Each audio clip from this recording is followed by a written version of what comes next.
Amém, irmãos. Vamos passar para o momento de exposição da palavra. Convido os amados que abram comigo no livro do profeta Oséias, capítulo 10. Oséias, capítulo 10.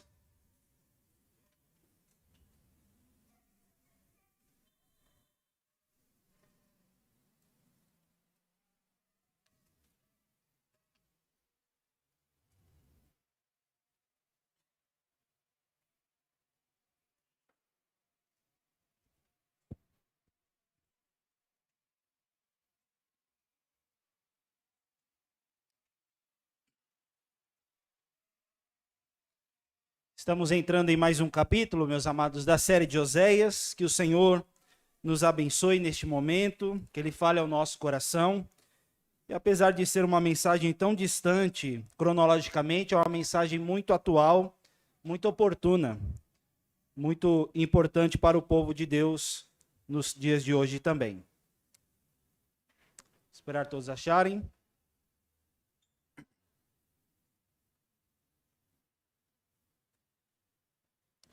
Vamos ter uma palavra de oração, meus amados. Vou pedir à nossa irmã Iraelma que ore ao Senhor, pedindo que o nosso Deus fale conosco por meio da sua palavra.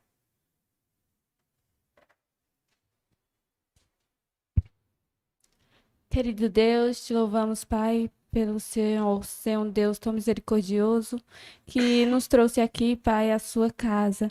Obrigada pelo teu amor, Senhor, pela apesar da tua glória ser tão grande, Deus. O Senhor é nosso paizinho, o nosso consolo, o nosso ajudador, a nossa esperança, Deus. Obrigada por esse momento, que é a exposição da tua palavra. Obrigada, porque sabemos que é o Senhor que falou com os profetas e eles escreveram, Senhor, tudo. E hoje possamos estudá-la, Deus, para usarmos em nosso dia a dia. Obrigada, Senhor, porque sabemos que é o Evangelho, a tua palavra verdadeira que temos agora, Deus.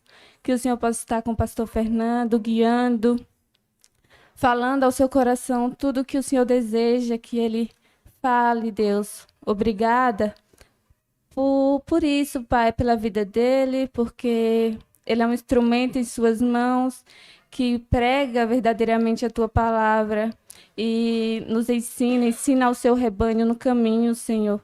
Obrigada, Deus, por todas as coisas. Em nome de Cristo Jesus te agradecemos. Amém. Amém. Muito obrigado, minha irmã.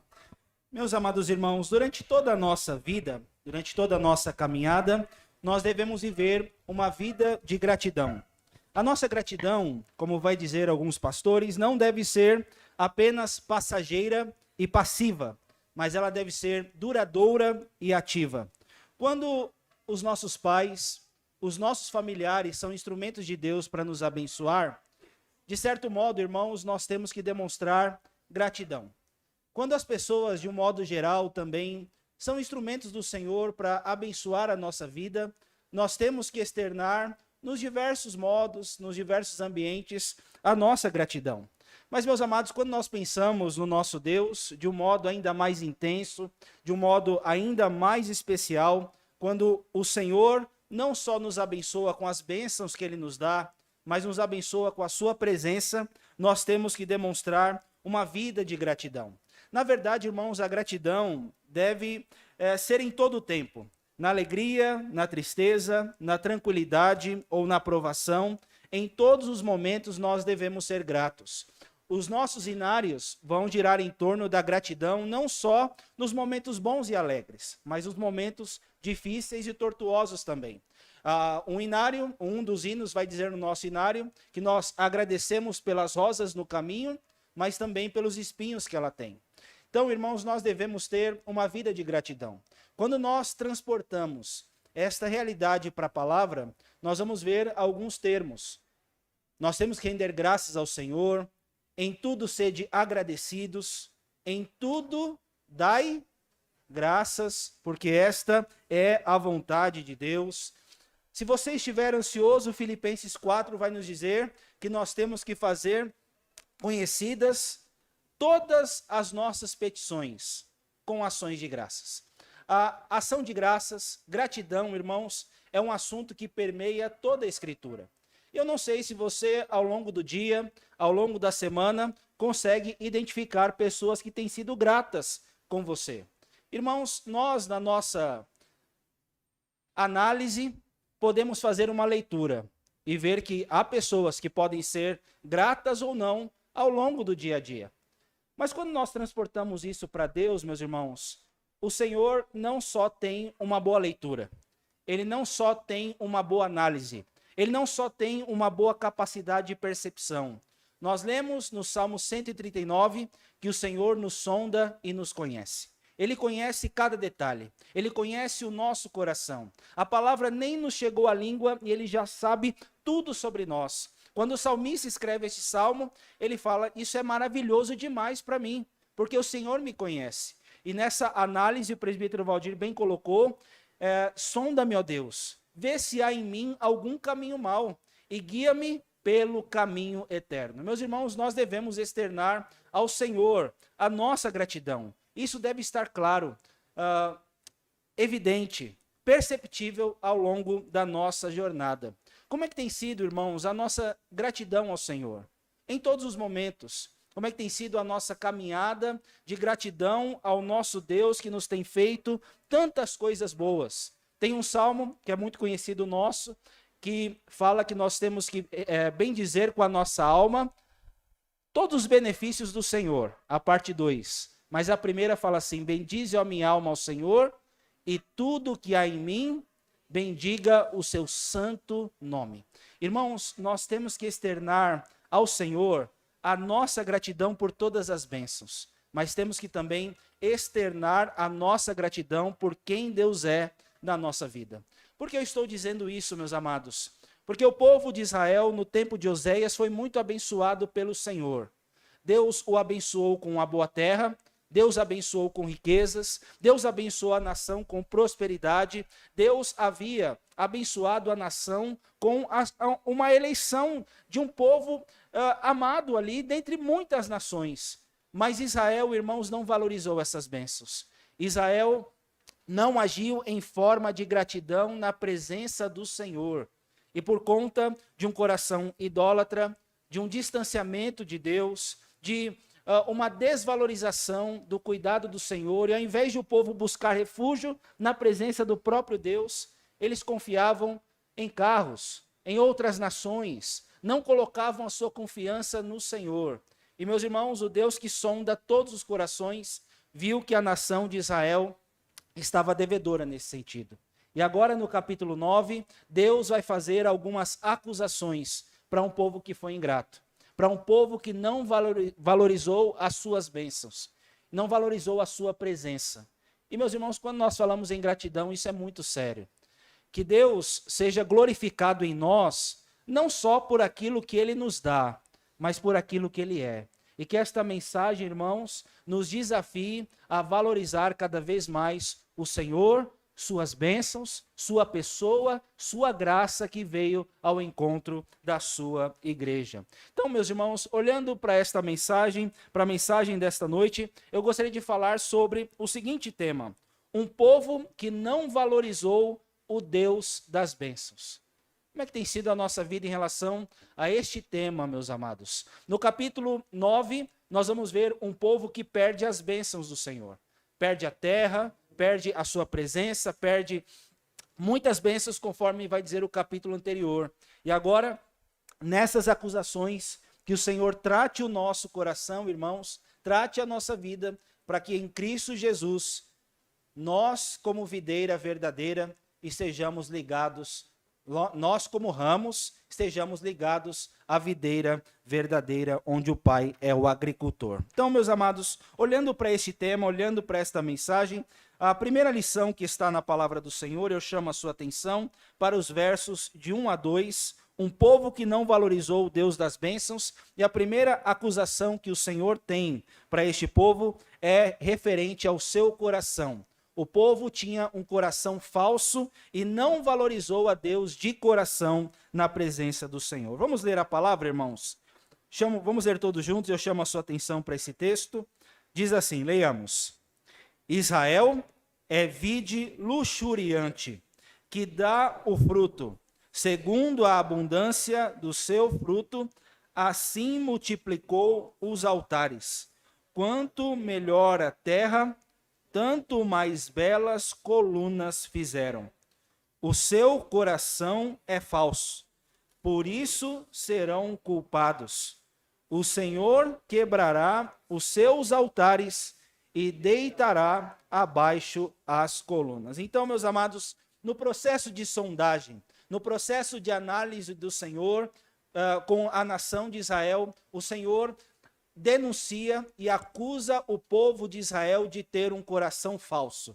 Você pode olhar outras traduções e nós vamos ver que essa palavra pode ser trocada por coração dividido. Israel, meus irmãos, tinha o privilégio e a bênção da adoração. Israel tinha a bênção de invocar o nome do Senhor, mas ao mesmo tempo que tinha essa bênção, o seu coração estava voltado para outros deuses, o seu coração não estava ali. O povo de Israel era um povo recortado. Ao mesmo tempo que estava ali para adorar ao Senhor, estava com seu coração em outro lugar, não dedicando ao Senhor o melhor para a sua glória. Meus amados, nós estamos estudando pela manhã o livro do profeta Isaías. Eu estava falando com o presbítero Gilberto que Oséias, em alguns momentos, foi contemporâneo de Isaías. E o capítulo 5 vai nos falar que o Senhor, de uma forma muito graciosa, trabalhou em Israel como uma videira num lugar frutífero.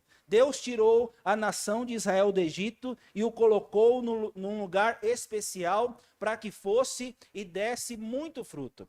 No capítulo 5, verso 4, vai nos falar assim: o que eu posso fazer por Israel que eu já não fiz? Eu coloquei Israel num lugar precioso, eu abençoei, e Israel tinha tudo para dar uvas boas. Ser uma bênção, dar frutos.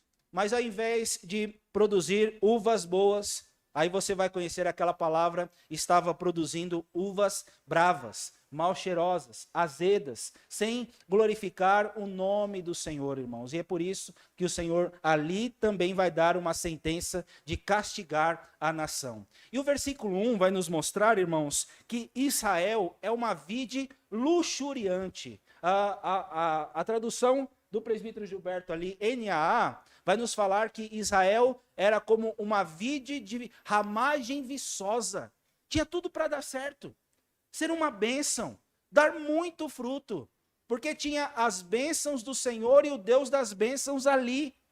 Mas, meus amados, ao invés de Israel, com seus talentos, com as bênçãos vindas das mãos do Senhor, eles não estavam usando os seus dons, as bênçãos dadas por Deus para adorar ao Senhor. Quanto mais abençoados eles eram, eles estavam pensando em si mesmos, mas enquanto eles eram muito abençoados, mais eles estavam dedicando seu coração, sua vida, seu esforço, seu tempo para os ídolos, para a idolatria. E, meus irmãos, que Deus trabalhe no nosso coração para que nós usemos os nossos dons, a nossa vitalidade, a nossa gratidão para adorar o Senhor, porque grandes coisas o Senhor tem feito por nós. E que nós dediquemos essa gratidão para realmente, meus amados, cumprir o propósito com o qual Deus tem abençoado a sua igreja. Mas Israel, irmãos, era uma vide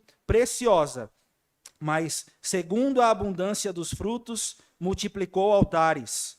Quanto melhor a terra, mais belas as colunas dos ídolos.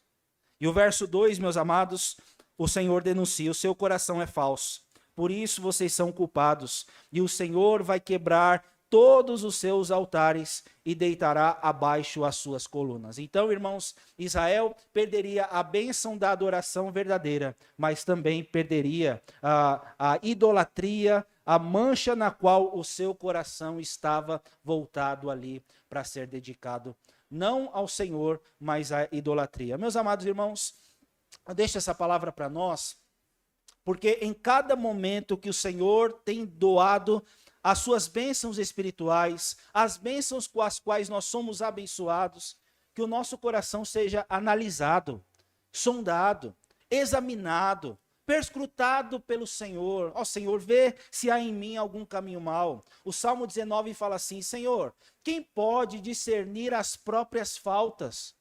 Me absolve até daquelas que eu nem conheço.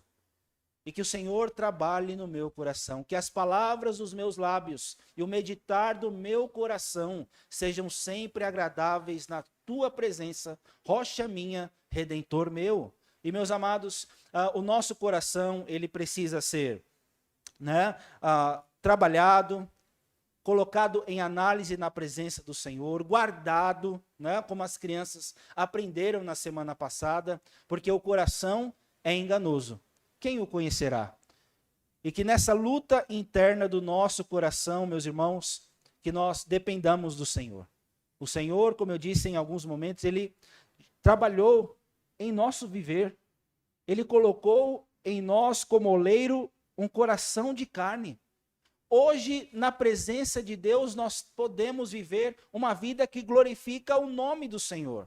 Não porque nós fomos até Deus, mas porque ele veio ao nosso encontro. E por conta dessa bênção tão preciosa, irmãos, de o Senhor ter trabalhado na nossa vida, que o nosso coração não seja falso nesta noite. Que o nosso coração não seja dividido. Tiago vai nos dizer: não suponha que o homem de ânimo dobre vai receber do Senhor alguma coisa, mas que o Senhor nos renove a fé. Que o Senhor renove o nosso coração, que possamos estar aqui não recortados, não divididos, não com um ânimo dobre, mas que possamos estar aqui pela graça de Deus, com um pai que é o agricultor, e pela graça um dia falou ao meio do seu coração: você um dia vai conhecer a videira verdadeira. O pai trabalhou no meu e no seu coração. Ele limpou você. Ele cortou, podou você, para que você pudesse dar frutos. Você não está ligado a Cristo sem a ação dele, porque sem ele nada podemos fazer. E aí ele fala: para que o Pai seja glorificado, ele trabalhou em mim e você, para que possamos dar muitos frutos. Irmãos, que Deus trabalhe sempre no nosso coração, e que em cada momento de adoração ao Senhor, não estejamos divididos, mas que nós possamos tributar ao Senhor glória e força. Mais uma segunda lição, meus amados, para que nós analisemos a nossa vida e demos demonstrações da valorização do Deus da bênção, não é somente com o coração, mas que seja com os juramentos. Meus amados, hoje nós não fazemos juras, mas fazemos promessas, fazemos profissões, damos provas de compromisso. E com certeza muitos de nós já professamos a fé no Senhor. Um dia ficamos aqui à frente, se você veio de outra denominação, mas você um dia veio à frente de uma igreja e declarou a sua fé em Cristo. Que não somente o nosso coração seja posto em análise, mas que a nossa profissão, as nossas palavras, os nossos dizeres, a nossa adoração com os lábios sejam colocados diante do Senhor. Para nós valorizarmos, meus irmãos, nós precisamos dar o nosso coração a Deus, mas nós também precisamos dar palavras sinceras, porque o povo tinha juramentos falsos na presença do Senhor. Olha o que diz os versos 3 e 4. Diz assim a palavra do Senhor: agora, pois, dirão eles: não temos rei, porque não tememos ao Senhor. E o rei, o que faria por nós? Vamos ler todos o verso 4, irmãos. Falam palavras vãs, jurando falsamente, fazendo aliança. Por isso brota o juízo como erva venenosa nos sulcos dos campos. Então, meus amados, a ideia é que aqui eles estão dizendo: não temos rei. O povo já não estava colocando mais a esperança em reis, não estava colocando mais a esperança no Senhor. E na verdade, o que o rei de Israel pode fazer por nós? E, meus irmãos, eles estavam ali dizendo palavras de que amavam ao Senhor, mas tudo era um blefe, tudo era falso. Então lembre-se do mandamento do Senhor, não dirás falso testemunho. Meus irmãos, tudo o que eles falavam eram juras de amor que não eram condizentes com o seu coração. Este povo me honra com os lábios, mas o seu coração, ou o coração deles, estava de fato longe da presença do Senhor, meus irmãos. Eles falam palavras vãs, juram falsamente, fazendo aliança. Pense, meus irmãos, em toda a trajetória do povo de Israel, tudo que o Senhor falou, faremos. Mas foi só um líder debandar, não ter um rei, não ter a presença do Senhor, Rei dos Reis ali. O povo fazia o que era reto perante os seus olhos. Andava não na dependência do Senhor, mas andava na sua capacidade pessoal de viver. E, meus irmãos, eram palavras vazias. Palavras que não vinham de um coração transformado pela presença do Senhor. E é por isso, meus irmãos, que nesse processo de sondagem, nós precisamos olhar como está o nosso coração, mas também como é que está a nossa fala. Nós precisamos, meus irmãos, externar diante do Senhor um coração moldável, um coração cheio do Espírito, mas nós também precisamos ser verdadeiros naquilo que falamos. Que Deus trabalhe em nós, meus amados, para que nós sejamos pessoas dignas de confiança umas das outras, mas que nós também sejamos condizentes com os votos que nós fizemos na presença do Senhor. Pense nas pessoas do Novo Testamento que um dia professaram sua fé, mas amaram o presente século. Mas pense também, meus irmãos, num dia em que você foi encontrado por Cristo, que o Espírito Santo convenceu você da sua pecaminosidade, o quanto você precisava da videira verdadeira. E, meus irmãos, como é bom você um dia conhecer verdadeiramente ao Senhor. Que as nossas palavras não sejam vazias, que não deixemos o Senhor de lado, mas que possamos fortalecer o nosso coração na presença do Senhor. Eu fico pensando aqui no apóstolo Paulo, quando ele dá o testemunho e fala assim: um dia, rei Agripa, eu vim da seita mais severa da religião, fariseu de fariseus, tinha muitos títulos, como ele vai dizer em Filipenses, mas ele fala assim: como não ter fé de que Cristo ressurgiu dentre os mortos? Quer dizer, meus irmãos, fazendo esse link com Atos e Filipenses, Paulo tinha tantos títulos, mas ele considerou tudo como perda por causa da sublimidade de Cristo. As coisas como refúgio por causa da grandeza do Senhor e ser achado nele, justificado em Cristo Jesus.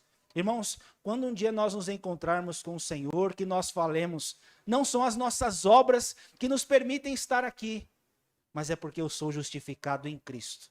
Eu abandonei tudo para ser do Senhor e Ele ser o meu Deus. Que surpresa há em dizer que Cristo ressurgiu dentre os mortos. Se nós cremos, meus irmãos, com tantas convicções nas bênçãos do Senhor, foi porque Ele mesmo abriu o nosso coração. Que Deus, meus amados, trabalhe no nosso coração, para que nossas palavras, nossa vida, a nossa entrega sejam verdadeiros na presença do Senhor. Senhor, seguir-te-ei por onde quer que fores. Mas muitos, no calor da emoção, não entenderam esta bênção. Mas que nós, meus amados, com os olhos do nosso coração abertos, possamos ter, como diz Romanos 10, se confessares com a sua boca que Cristo é Senhor e de coração creres que Ele ressurgiu dentre os mortos, se Deus agir assim na nossa vida, a nossa esperança não é vazia. Somos salvos. Deus nos ajude, irmãos, para que no nosso coração e nos nossos dizeres valorizemos as bênçãos, mas sobretudo o Deus das bênçãos. Mas uma terceira lição, meus amados. Um povo que não valorizou o Deus das bênçãos. É este retrato, né? Nos seus lamentos. Nós temos hoje, irmãos, muitos motivos para agradecer. Mas quando nós perdemos algumas coisas, temos que ter motivos para lamentar. É por isso que os lamentos de Israel não fazem sentido. Mostram um coração idólatra. Mostram um coração que deveria chorar pelo pecado. Mostram, na verdade, não mostram um coração que estava chorando pelo pecado. Mas, meus amados, Israel estava tão perdido na idolatria que eles estavam chorando pelos falsos deuses que eles estavam adorando. Você tem algum motivo para lamentar hoje? Meus irmãos, se tivermos algum lamento, é para que nós analisemos a nossa vida. E se porventura qualquer de nós estiver longe do Senhor, Senhor, aceita a minha vida. Sê propício a mim, pecador. Mas vamos ver o que diz a palavra, meus amados, a partir do verso 5 até o verso de número 10. Também o bezerro será levado para a Síria, como presente ao rei principal. Perdão, irmãos, eu não li o 5, né? Os moradores de Samaria serão atemorizados por causa do bezerro de Bet-Aven. O seu povo se lamentará por causa dele. E os sacerdotes idólatras tremerão por causa da sua glória que já se foi. Então, só para a gente começar a entender esse texto, meus irmãos, essa parte, os moradores de Samaria seriam atemorizados por causa de um bezerro de Bet-Aven. Então, espero ser breve nessa explicação, meus amados, mas o centro da adoração ao Senhor era Jerusalém. Jeroboão I, quando instalou uma falsa adoração em Betel, Betel é casa de Deus, Belém é casa do pão, né? Betel é casa de Deus. Meus amados, este lugar é um lugar muito especial, onde Deus se revelou a Abraão, mas onde Deus também se revelou a Jacó. Lembra da visão da escada? Com certeza o Senhor está neste lugar. E Jacó teve uma experiência especial com Deus. E, meus irmãos, nessa experiência, Israel não adorou verdadeiramente aqui. E ao invés de Betel ser casa de Deus ali, era casa de ídolos. Bet-Aven, casa da idolatria. Casa de ídolos. Porque Israel abandonou o Senhor. E, meus irmãos, eles tremeriam. Porque ao invés de eles adorarem o Deus vivo e verdadeiro, tinha uma imagem de um bezerro ali. Lembra Êxodo 32? Tinha uma imagem de um bezerro. E eles vão tremer porque a fonte da confiança não era Deus. Mas eles estavam colocando a confiança num ídolo que nada era. E aí eles vão tremer, vão se lamentar, vão chorar, porque esse ídolo que nada era, irmãos, seria dado de presente ao rei Salmanasser. Olhem lá. O seu povo se lamentará, verso 5, por causa dele. E os sacerdotes idólatras tremeram por causa da sua glória, que já se foi. Um episódio interessante, meus amados, que está em Samuel. Houve um tempo que a arca foi levada. Os filhos de Eli desobedeceram ao Senhor. Eles morreram. O profeta Eli na sequência. E ali vai ter um lugar chamado Icabode. A glória de Deus se foi. Irmãos, ali foi um clamor legítimo, porque a glória de Deus não estava ali. Mas o povo estava agora chorando, não porque eles não tinham Deus ao seu lado, porque eles estavam apoiados num ídolo que seria dado para o rei da Síria. O coração estava cego, irmãos. Era um povo que não chorava pelo seu pecado, mas era um povo que chorava por um ídolo que em si nada era. Olhem o verso 6. Também o bezerro será levado à Síria como presente ao rei principal. Efraim se cobrirá de vexame e Israel se envergonhará por causa do seu próprio capricho. Verso 7. O rei de Samaria será como lasca de madeira na superfície da água. Irmãos, essa expressão é interessante, porque o povo estava cometendo uma dupla transgressão. Verso 9 fala isso. Vai nos falar de um povo que não estava se refugiando no Senhor e estava confiando na idolatria. Os reis não tinham forças. Os reis deste século eram como lascas de madeira, levinhos, objetos de destruição fácil do inimigo. No Senhor, quando o Senhor é a nossa força, irmãos, quando Israel era menor, conseguia muitas vitórias, mas quando está sozinho, é lasca de madeira. Qualquer coisa, quebra. Olhem lá, verso 8. E os altos de Aven, pecado de Israel, serão destruídos. Espinheiros e abrolhos crescerão sobre os seus altares. E aos montes se dirá, o que diz aí, irmãos? Cobri-nos, e aos outeiros, caí sobre nós. Irmãos, a situação era tão grave, o lamento era tão mal direcionado, porque ao invés de eles lamentarem por não terem a presença do Senhor, eles lamentaram por um falso ídolo, eles agora lamentariam porque seriam escravizados, mortos pela Síria, muitos deles, e seria melhor no lamento, no choro, falar assim: acabem conosco, porque não queremos ser escravos, me cubram, montes me esmaguem. Melhor ser esmagado do que ser levado pela Síria. Irmãos, bem-aventurados os que choram, porque serão consolados. Que Deus, meus irmãos, sempre nos direcione para termos um coração compungido e contrito. Esse Deus não despreza. E com certeza, meus irmãos, em meio a tantas gratidões que nós temos ao Senhor, que nós possamos nos entristecer por não crescermos como deveríamos ter crescido, por não termos buscado como deveríamos ter buscado. Senhor, trabalha no nosso coração para que o nosso lamento realmente seja desejar mais do Senhor hoje. E realmente fortalecermos a nossa vida no Senhor. Olhem o verso 9 e 10, irmãos. Desde os dias de Gibeá pecaste, ó Israel, e nisto permaneceste. A peleja contra os filhos da perversidade não há de alcançar-te em Gibeá. Castigarei o povo na medida do meu desejo, e congregar-se-ão contra eles os povos, quando eu os punir por causa do que, irmãos? Da sua dupla transgressão. Então essa palavra aqui, meus amados, ela vai bem ao encontro do que estava no capítulo 9, quando Benjamim cometeu toda aquela atrocidade, conforme foi falado em Juízes 19 e 21 na semana passada.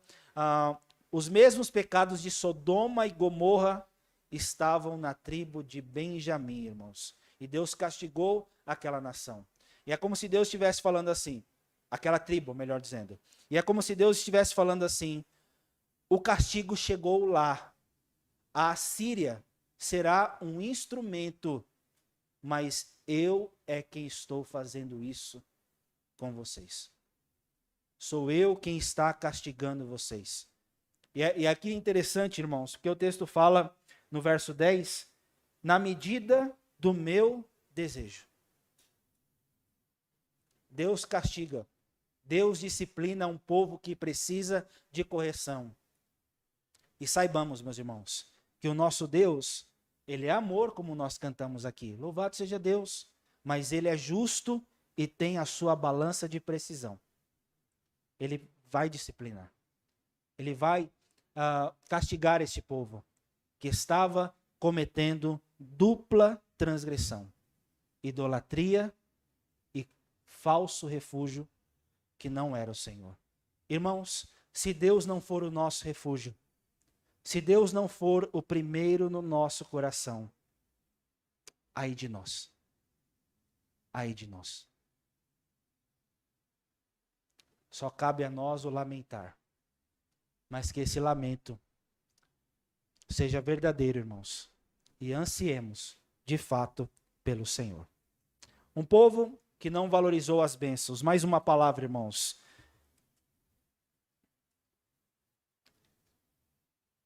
Na sua busca.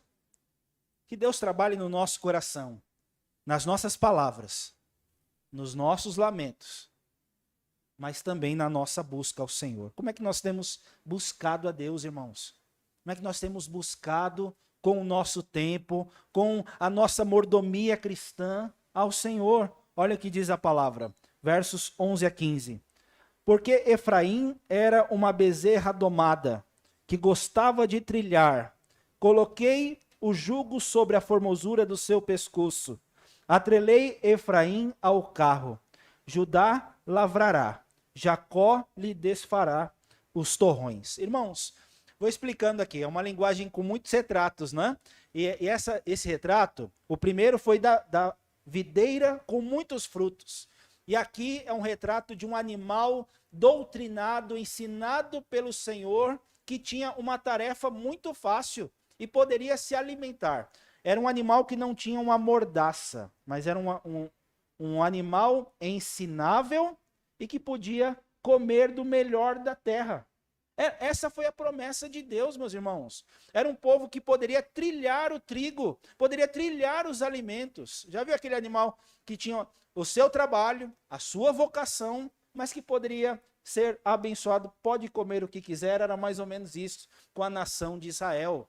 Mas, meus amados, por causa de uma negligência, de não buscar ao Senhor, agora este povo que tinha um belo pescoço, seria atado, preso e teria uma árdua tarefa de trabalhar em um solo rochoso.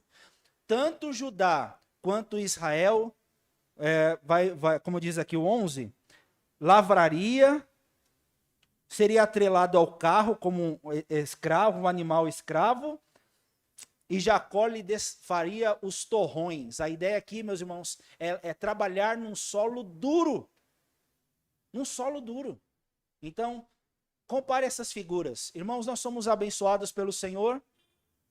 Deus tem nos abençoado. Ao mesmo tempo que nós estamos aqui, meus irmãos, Deus tem cuidado de nós. Nós somos não como ovelhas rebeldes, mas como um povo alcançado que pode usufruir das bênçãos do Senhor aqui. Mas o texto fala, Israel perderia isso. Ficaria trabalhando num solo duro. Mas mesmo assim, Deus não deixa de fazer convites da sua misericórdia, irmãos. O que diz o verso 12? Vamos ler todos juntos?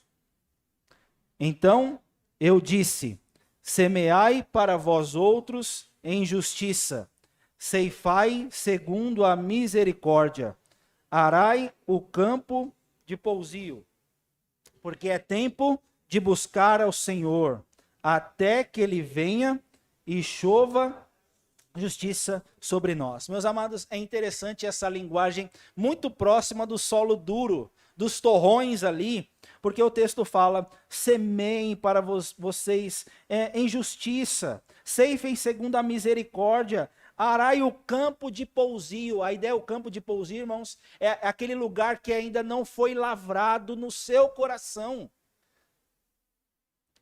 Tem alguma parte do seu coração do qual o Senhor não está dando para ele e que precisa ser, lavrado, cultivado, trabalhado pelo Senhor? Irmãos, tem alguma parte do nosso coração que você está dizendo que não é de Deus? Se essa for a parte dura, busque ao Senhor. As misericórdias estão sobre aqueles que se deixam trabalhar pelo Senhor. Você já viu aquele solo à beira do caminho, solo rochoso, solo entre os espinhos? Meus amados, nós podemos hoje, alguns de nós podem estar assim. Talvez a palavra nem entre no coração. Talvez os cuidados deste mundo, as riquezas, ou as pressões da vida podem estar sufocando a palavra ou não deixando ela dar o devido fruto. Mas se um dia o nosso solo foi tratado, é porque o Senhor fez do nosso coração um solo bom. Glória a Deus por isso, irmãos. E se houver hoje na nossa luta espiritual alguma parte da qual você ainda não entregou ao Senhor, o texto fala, meus amados, de uma forma linda: semeiem justiça. Deixem Deus trabalhar. Ceifem segundo a misericórdia. Trabalhe, are o campo, porque hoje é tempo de buscar ao Senhor, até que Ele venha e chova justiça sobre nós. Tem uma parte em Provérbios que fala assim: se nós, meus irmãos, deixarmos Deus trabalhar, Ele vai derramar copiosamente o seu Espírito. Ah, meus irmãos, quanto tempo não chove? Pode ter chovido um pouquinho ontem, mas será que você tem experimentado dessas copiosas bênçãos do Senhor na nossa vida? Verso 13. O povo não ouviu, irmãos. Arastes a malícia, colhestes a perversidade, comestes o fruto da mentira, porque confiastes nos vossos carros e na multidão dos vossos valentes. Meus amados, olhem, que palavra triste. Pior coisa é Deus nos mostrar o caminho e nós fazermos do nosso jeito. A pior coisa é darmos confiança, o coração, a nossa busca, os nossos anseios a outras coisas que não o Senhor. Uns confiam em carros, outros em cavalos. Mas que nós possamos, meus irmãos, confiar no Senhor que fez os céus e a terra. É o nosso Criador, é o nosso Salvador, é o nosso sustentador. Israel, irmãos, estava só colhendo aquilo que semeou. E ao invés de confiar no Senhor, estava confiando na multidão dos valentes, ora na Síria, ora no Egito. Verso 14, portanto, entre o teu povo se levantará tumulto de guerra, e todas as tuas fortalezas serão destruídas. Como Salmã, pode ser uma abreviação do rei da Síria, irmãos. Destruiu a Bet-Arbel no dia da guerra, as mães ali foram despedaçadas com os seus filhos. Porque Israel vai dizer: nos cubram, caiam sobre nós, ó montes. Porque a Síria, irmãos, tinha um tratamento cruel. E uma demonstração da crueldade estava sendo demonstrada aqui. Mães com filhos sendo despedaçados por causa da guerra. Então, o presbítero Gilberto ele assiste muitos documentários de guerra. Irmãos, a guerra é um cenário sanguinolento. Tem coisas que nós nem imaginamos. Mas aqui uma das atrocidades é: porque você não confiou no Senhor, você vai experimentar as consequências do seu pecado. Irmãos, talvez a gente não precise estar num cenário de guerra para entender isso. Quando nós confiamos na força do nosso braço, que consequências tristes nós colhemos. Mas o texto fala assim também: assim vos fará Betel, por causa da vossa grande malícia. Como passa a alva, assim será o rei de Israel, totalmente destruído. Meus irmãos, é um texto que termina de um modo triste, de um modo terrível, onde o Senhor vai exercer não somente as suas acusações, mas está aqui lavrando o juízo, porque o povo se esqueceu do Senhor. Não colocou a sua confiança, não colocou a sua fé no Senhor Jesus. Somente ponho a minha fé na graça excelsa de Jesus. Que nós possamos, meus amados, olhar para essas situações e realmente analisar: será que o meu coração tem sido grato ao Senhor?